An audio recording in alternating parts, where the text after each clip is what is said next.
Hi, everyone. Welcome to 7th Health Astrology Podcast. I'm Heather, and I'm here to talk about the messy, beautiful, and sometimes exhausting world of relationships. Hi, everyone. Welcome back. Well, it's been a minute, hasn't it?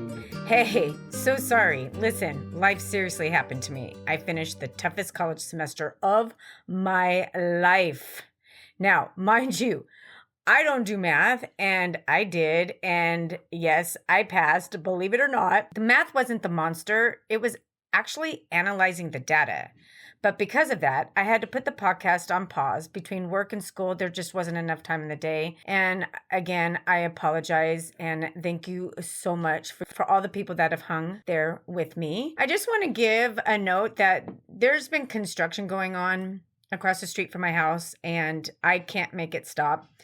So if you hear some things, I apologize. I will try to block it out the best I can, but no guarantee. I'm going to start off a brand new series all about the elements in astrology. When we're understanding the elements in astrology, it's crucial for us to learn how these elements relate in our life and how they relate to others and how you are expressing yourself. Are you aggressive? Are you passive? Is your chart dominant in fire, earth, air, or water?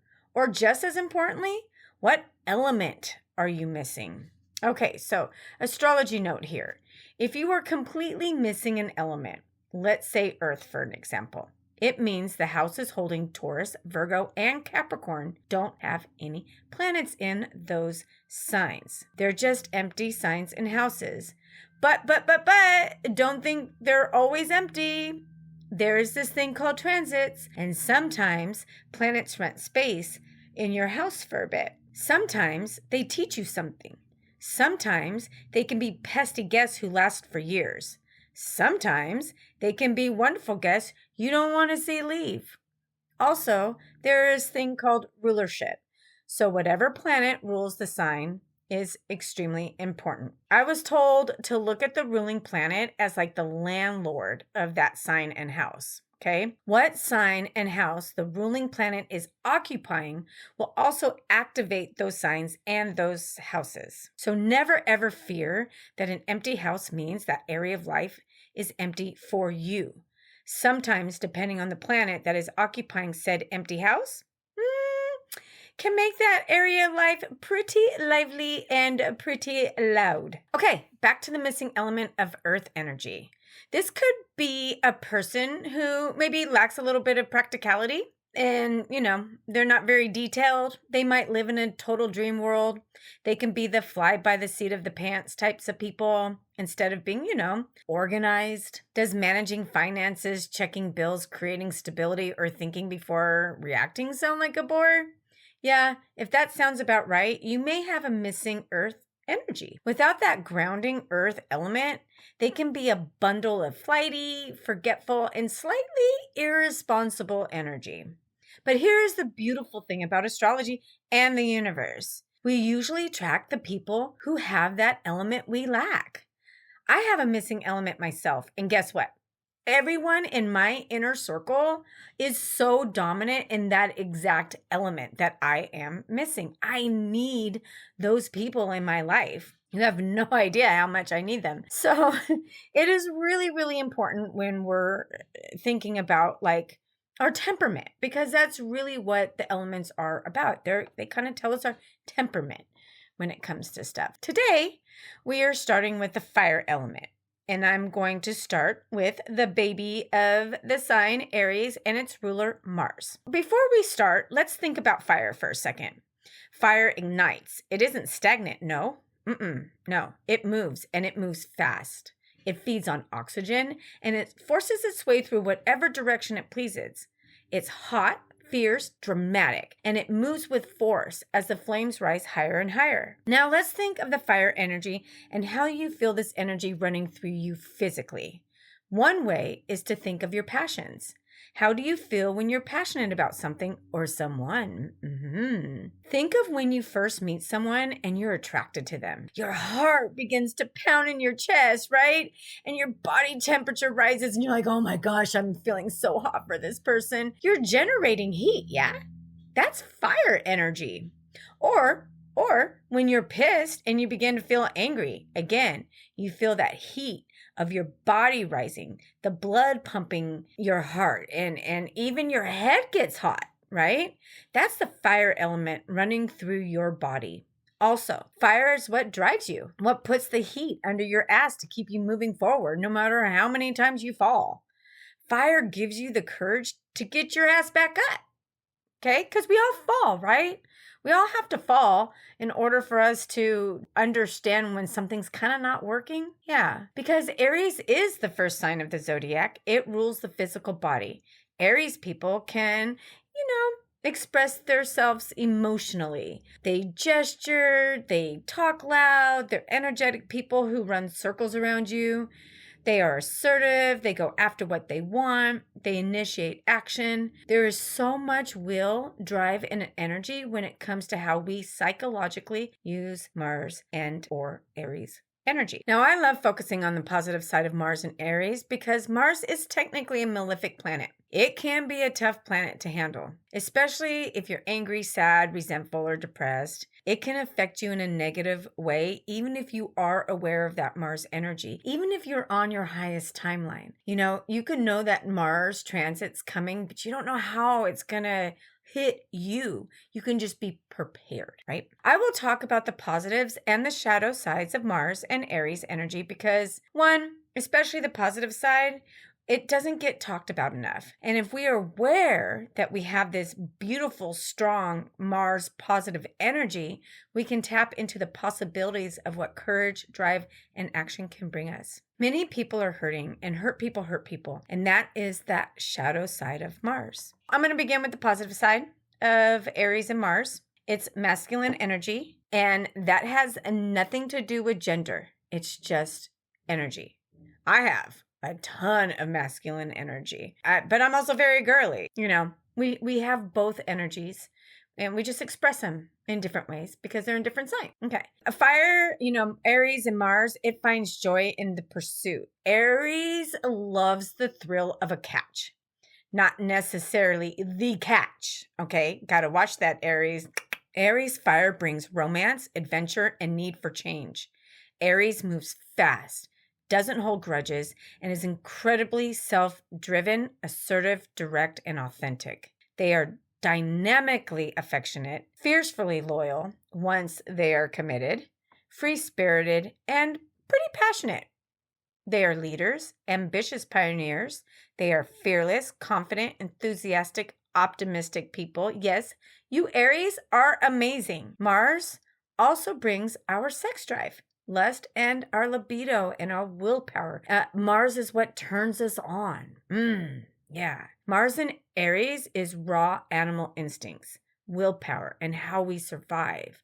Mars is courage and how we conquer what drives and forces us to initiate action in our life. Mars knows what it wants, and it knows how to get it.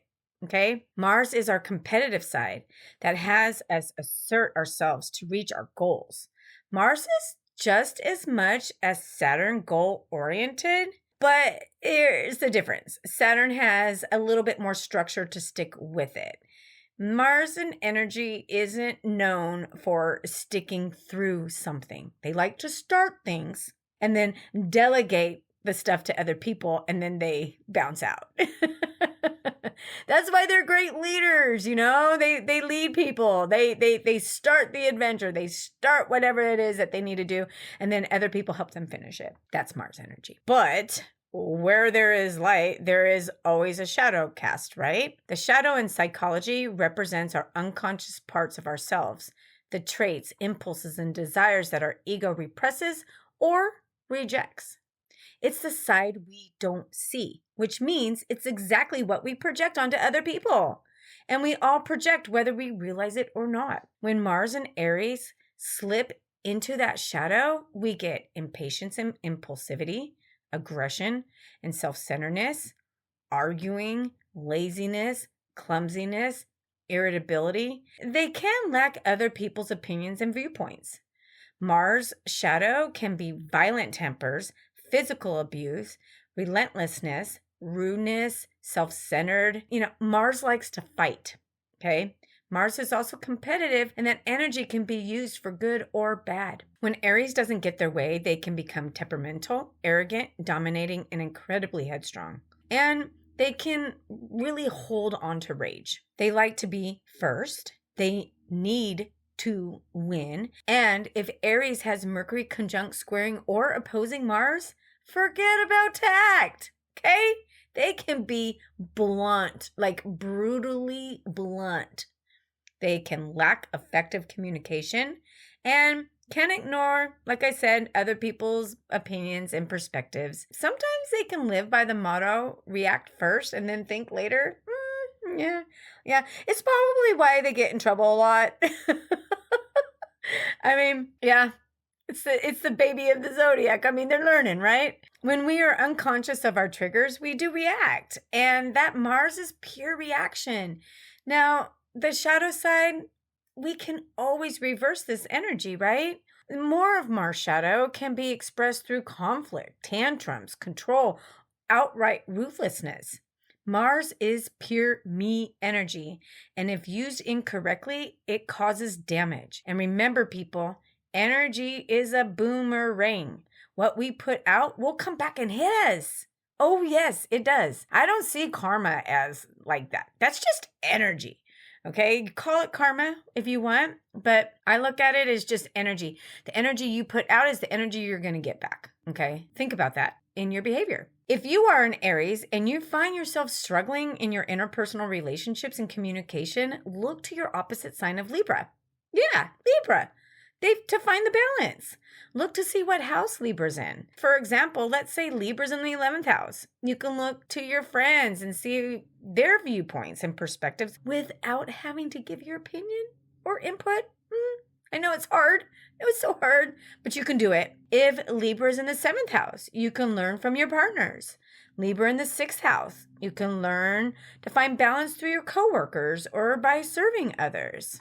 Let's get to the exciting part of the episode. Let's talk about Mars in love. Like I said, Mars rules sex, fornication, our libido, our sexuality. It is how we get turned on. Today, I'm breaking down the Aries Sun, Moon, and Rising and how they show up in love. With all the keywords I have given you, you can find Aries in your chart or Mars in your chart, and you can use those same attributes, okay, that they still apply. I like to think of your rising sign as how we view our reality, okay? Aries risings has a raw, primal drive to it. They are energetic, assertive, enthusiastic, loud, often athletic, and can be natural leaders. They usually have an air of total confidence about them. Let's say you have recently met an Aries rising and you think they're hot as hell and you want to take them out on a date. What would a perfect date be for an Aries rising type of person? They need someone just as secure and upfront as they are. Be real, be truthful, and keep the excitement alive. Do not make them sit around all day. Ask them questions.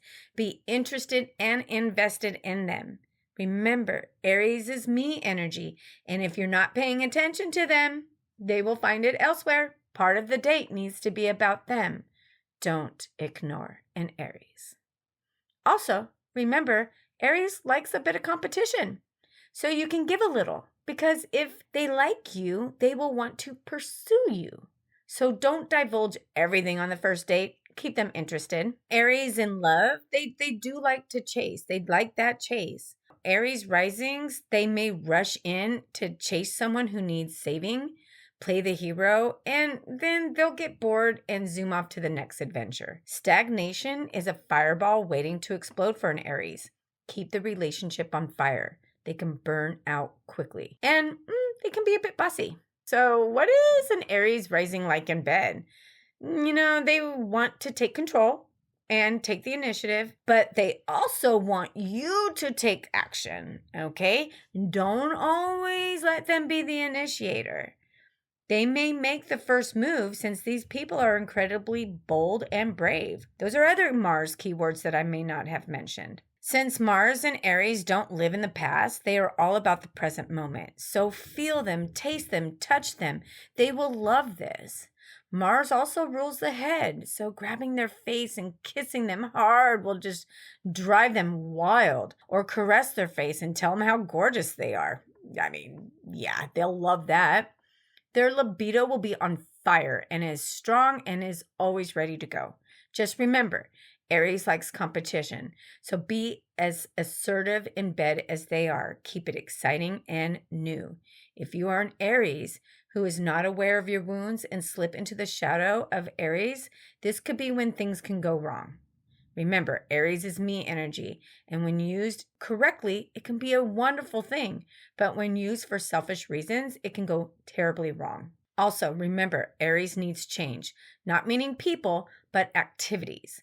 Make sex fun and different and exciting, and you will have an amazing lover who is passionate and ready to go. And I mean, who doesn't want that, right? Okay, Aries Sun in love. Okay, the Sun is exalted in Aries, which means it does very, very well in the sign of Aries. The Sun represents our vitality, identity, our ego, our purpose, our drive. And Aries Sun believes absolutely nothing is impossible.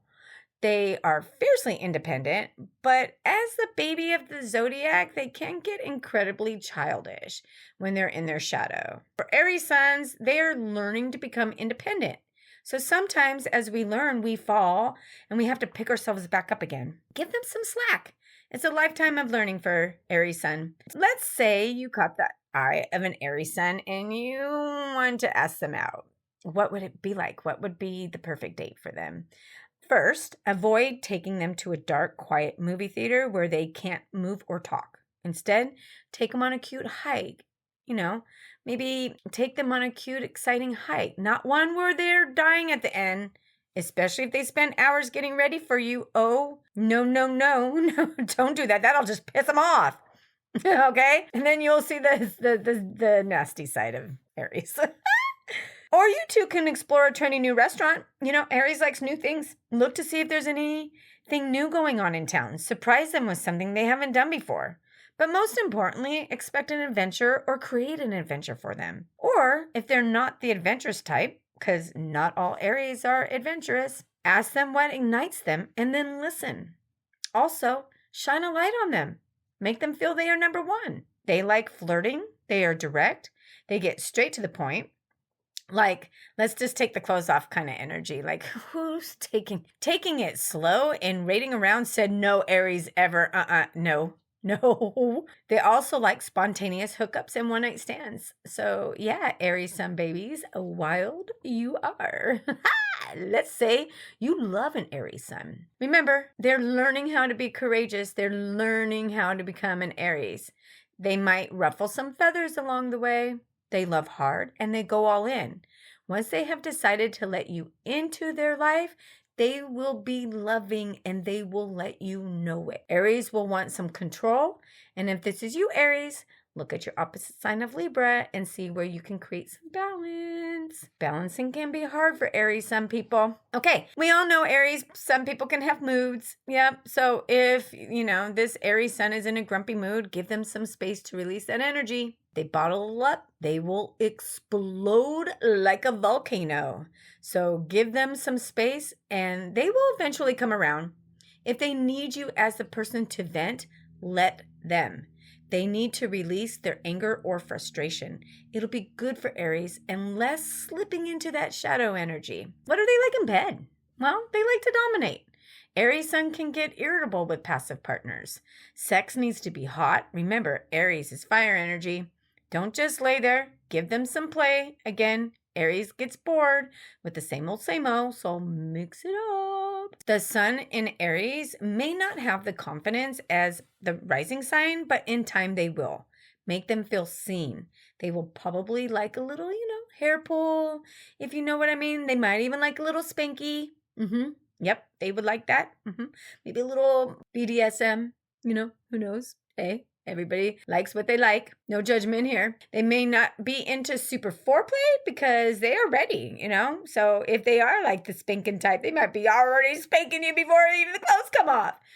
All right. There you go with your Mars. All right, moving on to Aries moon lover. The moon rules our emotions and how we react to them. Because the moon changes signs every 2.5 days, an Aries moon can be a little bit of an emotional roller coaster. Aries moon people love intensely and passionately. They can be very connected to their mothers. They are proud, loud. They want to be the only person you're dating.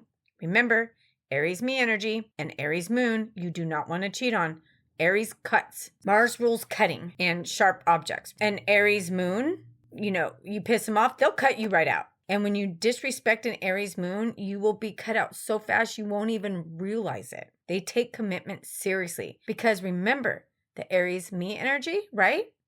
And if an Aries accepts you into their heart, you are now a part of them. You break that up and Aries will cut you out. Their survival is and always will be the self.